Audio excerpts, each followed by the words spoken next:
मित्रांनो, Maharashtra law CET 2026 साठी असणारी करंट अफेअर्सच्या सिरीज मधला आजचा हा आपला 17वा व्हिडिओ असून आजच्या या व्हिडिओ पासून आपण डिसेंबर महिन्यातील महत्त्वाचे करंट अफेअर्स आणि त्यावरती आधारित एमसीक्यू डिस्कस करणार आहोत. सोबतच विद्यार्थी मित्रांनो, या एमसीक्यू सोबतच आपण त्या करंट अफेअर्सची पार्श्वभूमी सुद्धा जाणून घेण्याचा प्रयत्न करणार आहोत. तर हॅलो विद्यार्थी मित्रांनो, मी तुमचा एज्युकेटर अरविंद आणि तुमचं स्वागत आहे ग्लोबल ऑनलाईन मध्ये. मित्रांनो, महाराष्ट्र लॉ सीईटी साठी असणारी लाईव्ह बॅच 1 जानेवारी पासून ग्लोबल ऑनलाईन मध्ये सुरू झालेली आहे. या बॅच मध्ये तुम्हाला डेली लाईव्ह क्लासेस दिले जातात. इन केस तुम्हाला लाईव्ह क्लासेस रेग्युलरली अटेंड करणं पॉसिबल नसेल तर रेकॉर्डेड क्लासेस सुद्धा इथे अवेलेबल असतात. संपूर्ण अभ्यासक्रमाच्या अपडेटेड नोट्स, 50 पेक्षा अधिक मॉक टेस्ट आणि 2000 पेक्षा अधिक एमसीक्यू सुद्धा तुम्हाला या बॅच मध्ये दिले जातील. आणि विद्यार्थी मित्रांनो, मराठी आणि इंग्रजी अशा दोन्ही माध्यमामधून ह्या लाईव्ह लेक्चर्सच्या माध्यमातून आणि मल्टिपल रिव्हिजन्सच्या माध्यमातून परीक्षेपूर्वी तुमचा संपूर्ण सिलेबस या बॅच मध्ये कव्हर केला जाईल. बॅचला जॉईन करण्यासाठी स्क्रीनवरती दिलेल्या नंबरवरती तुम्ही व्हॉट्सअप करू शकता किंवा प्ले स्टोर वरती जाऊन तिथेही ग्लोबल ऑनलाईन ऍप मध्ये हा कोर्स तुम्ही सर्च करून जॉईन करू शकता. तर विद्यार्थी मित्रांनो, लवकरात लवकर या बॅचला जॉईन करा आणि महाराष्ट्रातल्या टॉपच्या LLB कॉलेजमध्ये ऍडमिशन घेण्याची तयारी आत्ताच सुरू करा. तर सुरू करूया आजच्या प्रश्नांना. Lake Biwa that was recently seen in a news is located in which country? अलीकडेच बातम्यामध्ये चर्चेत असलेले बिवा सरोवर कोणत्या देशात आहे? तुम्हाला ऑप्शन्स दिलेत: जपान, रशिया, इराण आणि इस्रायल. तर विद्यार्थी मित्रांनो, बिवा सरोवर हे जपानमधील सर्वात मोठे गोड्या पाण्याचे सरोवर असून ते होन्शू बेटावरील शिगा प्रांतामध्ये आहे. येथे 10,000हून अधिक जुनी मातीची भांडी सापडल्यामुळे ते बातम्यामध्ये होते. हे सरोवर 1993 पासून रामसर करारा अंतर्गत संरक्षित आहे. त्यामुळे या प्रश्नाचं योग्य उत्तर आहे option A, Japan. So lake Biwa is a Japan's largest fresh water lake located in Shiga prefecture on Honshu. It was in news due to discovery of over 10,000-year-old pottery and Ramsar Convention site since 1993. So the correct answer will be option A, Japan. पुढचा प्रश्न आहे: What is the name of fourth ship of Nilgiri class Project 17A delivered to the Indian Navy in November 2025? November 2025 मध्ये भारतीय नौदलाला सुपूर्द करण्यात आलेल्या निलगिरी वर्ग प्रकल्प 17A मधील चौथ्या जहाजाचे नाव काय आहे? इथे तुम्हाला ऑप्शन्स दिलेत: INS Nilgiri, INS Shivalik, INS Taragiri आणि INS Kaveri.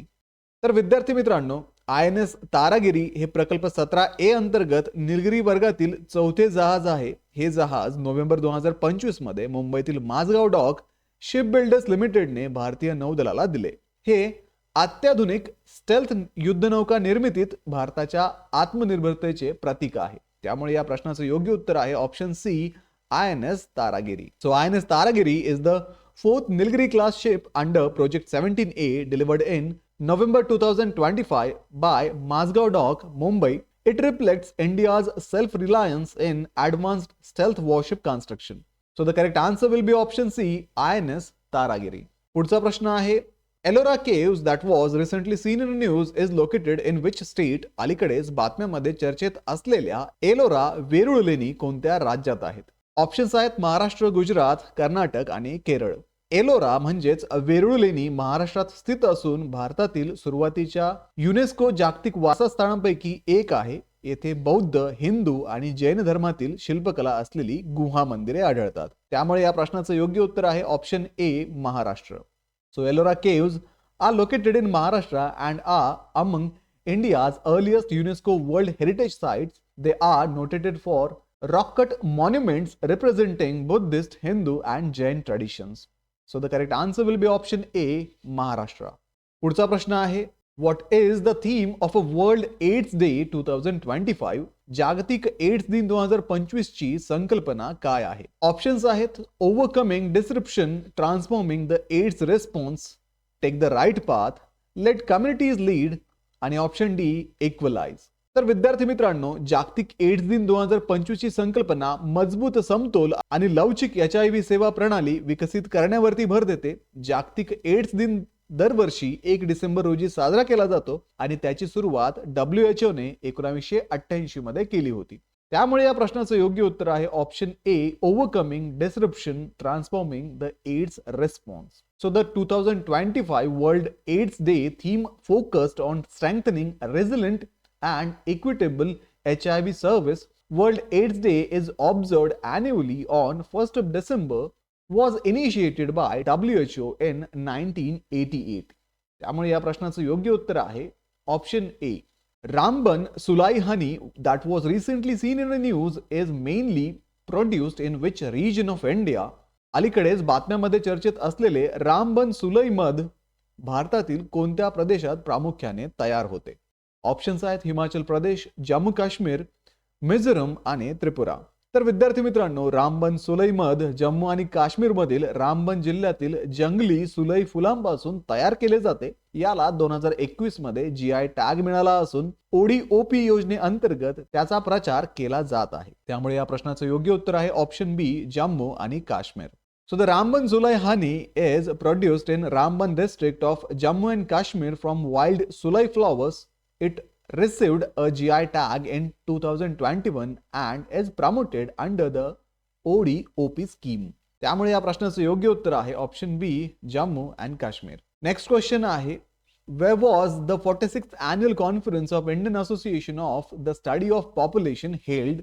Indian association for the study of population IASP ची 46वी वार्षिक परिषद कुठे आयोजित करण्यात आली होती? ऑप्शन्स आहेत कोलकाता, चेन्नई, मुंबई आणि न्यू दिल्ली. तर विद्यार्थी मित्रांनो, IASP ची 46वी वार्षिक परिषद कोलकात्यात मानववंशशास्त्रीय सर्वेक्षण संस्था म्हणजेच अँथ्रोपॉलॉजिकल सर्व्हे ऑफ इंडिया येथे आयोजित करण्यात आली होती. या परिषदेचा विषय भारताच्या समावेशक विकासातील लोकसंख्यात्मक घटकांवरती केंद्रित होता. त्यामुळे या प्रश्नाचं योग्य उत्तर आहे option A, Kolkata.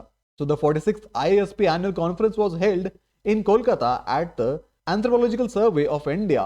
Its theme focused on demographic drivers of India's inclusive growth. So the correct answer will be option A, Kolkata.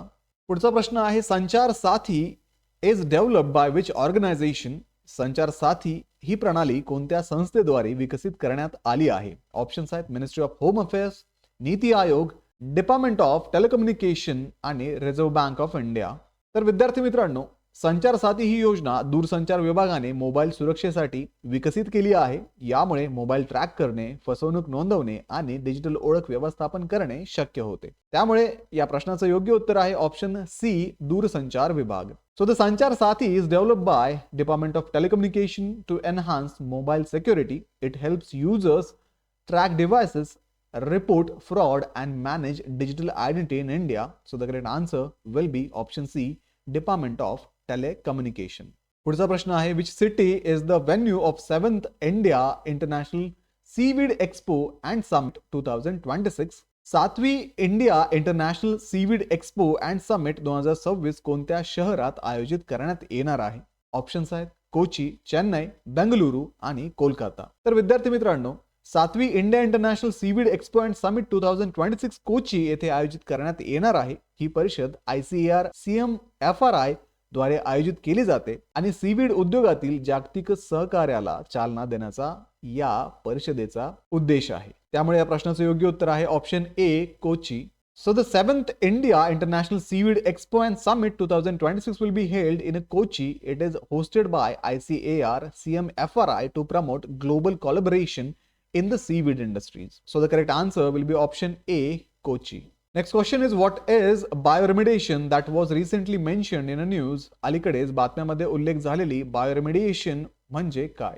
Options आहेत cleaning pollution using chemical spray, रासायनिक फवारणीद्वारे प्रदूषण साफ करणे. ऑप्शन बी आहे क्लिनिंग पॉल्युशन युजिंग मशीन्स, यंत्राच्या सहाय्याने प्रदूषण दूर करणे. ऑप्शन सी आहे burning waste to reduce pollution, कचरा जाळून प्रदूषण कमी करणे. आणि option D using living organisms to remove or break down pollutant, सजीवांचा वापर करून प्रदूषक नष्ट किंवा विघटित करणे. तर विद्यार्थी मित्रांनो, बायोरेमिडिएशन प्रक्रियेत सूक्ष्मजीव आणि वनस्पतींचा वापर करून घातक प्रदूषकांचे निरुपद्रवी पदार्थांमध्ये रूपांतर केले जाते. ही पर्यावरणपूरक आणि किफायतशीर पद्धत आहे. त्यामुळे या प्रश्नाचं योग्य उत्तर आहे ऑप्शन डी, सजीवांचा वापर करून प्रदूषक नष्ट करणे किंवा विघटित करणे. So the bioremediation uses microbes and plants to degrade pollutant into harmless substances. It is an eco-friendly and cost-effective method widely discussed for pollution control? So the correct answer will be option D, using living organisms to remove or break down pollutant. Next question आहे, the PM E-Drive scheme was launched by which ministry?